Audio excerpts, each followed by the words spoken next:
All right, good morning. We're here with EGU News, and we have two of our registered nurses with us for the Elk Grove Unified School District. We have Miss Nara Gasparian. Say hi. Hello. Good morning. And we also have Miss Deirdre Jones with us. Hi, good morning. Hi, Deirdre. So today we're talking about sleep and how important sleep is. So we just have some questions for Nara and for Deirdre today. That is everything about sleep and the importance of sleep and what we can do to just get a better night's sleep in general. So Deirdre, let's start with you. What are the top reasons why getting a good deep sleep is so important for all of us? Well, first and foremost, considering how everything is going nowadays, number one, our immune systems have these armies of antibodies that go to work when we are sleeping. They're the ones that are fighting off whatever infections we might be having, whatever illnesses we might have been exposed to. And two, it helps our brains relax. It helps us de-stress. It helps us regulate our emotions, and it helps us clear our heads so we can think better the next day. And three, it helps us digest the food that we ate all day, turning it into nutrients that help us grow and thrive. Oh, excellent. Okay, so three main reasons for getting a good sleep. It's going to help us with fighting off any germs or illnesses that we have. Two, gets us thinking more clearly, which is great. Also, our emotions, we can manage our emotions better. And then the third one, most important one, I think, is that we actually then have time to absorb the nutrients that our body has from whatever we've eaten from the day. Yeah. Awesome. Okay, so great tips on that. Nara, let's switch over and let's talk a little bit about, you know, it's common knowledge that we use technology all the time. And I know I'm terrible about this. I have my phone usually right next to me, but technology and screens can mess up our sleeping habits. So what are some tips we can use about technology before we go to bed? I think it's simple. Do not use technology in bed. If you associate your bed with anything other than sleep, then it'll become difficult for anybody, any individual to fall asleep. I would say only use your phone and tablets away from your bed. Do not use technology within an hour before you go to sleep. Also, the blue light that's emitted from our screens, our devices, tricks our brain into stopping melatonin production, which is your nighttime sleep hormone that helps us fall asleep. Therefore, it tricks our mind and enables us to fall asleep. I would recommend to put your phone on constant night mode. This will definitely help with the process if you have to use your phone. But of course, going back to what I recommended first is keeping your phone away, keeping it on do not disturb mode, and if possible, maybe keeping it in another room. And if you have to use it for an alarm, maybe use a different form of alarm clock like we used to before. If that's what we need to do initially to keep our phones away, I would definitely suggest those tips.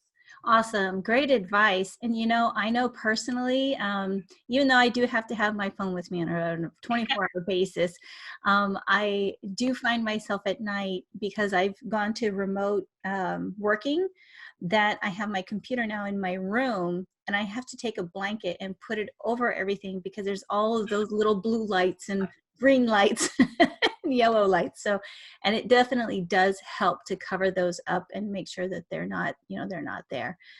So good tips. I agree. I know it does help to turn off those lights. So Create a calm environment. Exactly. Okay, so question number 3.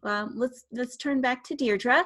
So I understand that stress can also affect our sleeping patterns. So what are some recommendations you have to help us cope with that stress given this COVID-19 crisis that we're all facing, so we can get a good night's sleep? One of the greatest tips that I could give is take a break from watching the news. Take a break from social media. We all know what's happening. We all know what's expected of us and what can help us remain, protected from the virus. But if we keep watching the news and keeping up with statistics every day, it can cause extra stress, extra worry, and more difficulty falling asleep at night, making us lose out on all those wonderful benefits of getting good deep sleep. Okay, so really important that we take a break. Yeah, Take a break. absolutely.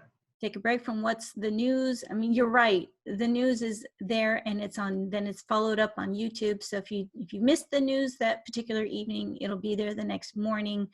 And you're right, the data is out there. We can access it. And yeah, we do know what's going on. So, and I think social media is both fun, but it can also just also increase a little bit of that stress too.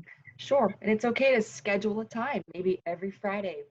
Have it be your news day, not every single day. I don't recommend every day. Awesome, great advice. Okay. All right, so question number 4, back to Nara. Give us some tips. What can we kind of close with here, and just in general, getting a good night's sleep? I think to sum it up, a few things come to mind. Being consistent, having a nighttime routine, a certain time that we go to bed. So going to bed at the same time and waking up at the same time, making sure that we get at least 7 to 8 hours of sleep. I think that's step number 1. Number 2, making sure our environment is as comfortable as it can be, making our bedroom as dark as we can, quiet, relaxing, and comfortable temperature. I think that last one is definitely important one for me, making it a comfortable temperature where we can comfortably sleep. Put away all electronics like mentioned earlier. I think that's definitely top of the chain with being at great importance. Avoid large meals prior to bedtime. Reduce all fluid intake. Only take small sips if you absolutely must. And get some exercise. Being physically active and burning out some of that energy that especially our young children have, and adults, of course, would definitely help us to get a good night's sleep. Okay, awesome. Wow, so great tips for today about sleep, and really that sleep is very important for us. Like we were mentioning in the beginning, it'll help our immune system, and really simple things that we can do about making sure it's just a nice dark room, it's comfortable, it's good temperature, and really to just think about the things that would affect our sleep patterns, like if we were to eat too big of a meal. Obviously that can affect us and our sleep patterns, not watching too much TV or the news, turning it off. I like what you said about, you both talked about that consistency or that routine and setting up a routine. So I think you've all given us some awesome information and some awesome tips. So I just want to thank you very much. And we'll be sharing this with our students and our families. And hopefully we can all benefit from a good sleep. So thank you with that. And we'll talk to you again soon. All right. Thank you so much. Bye. Bye. Thank you.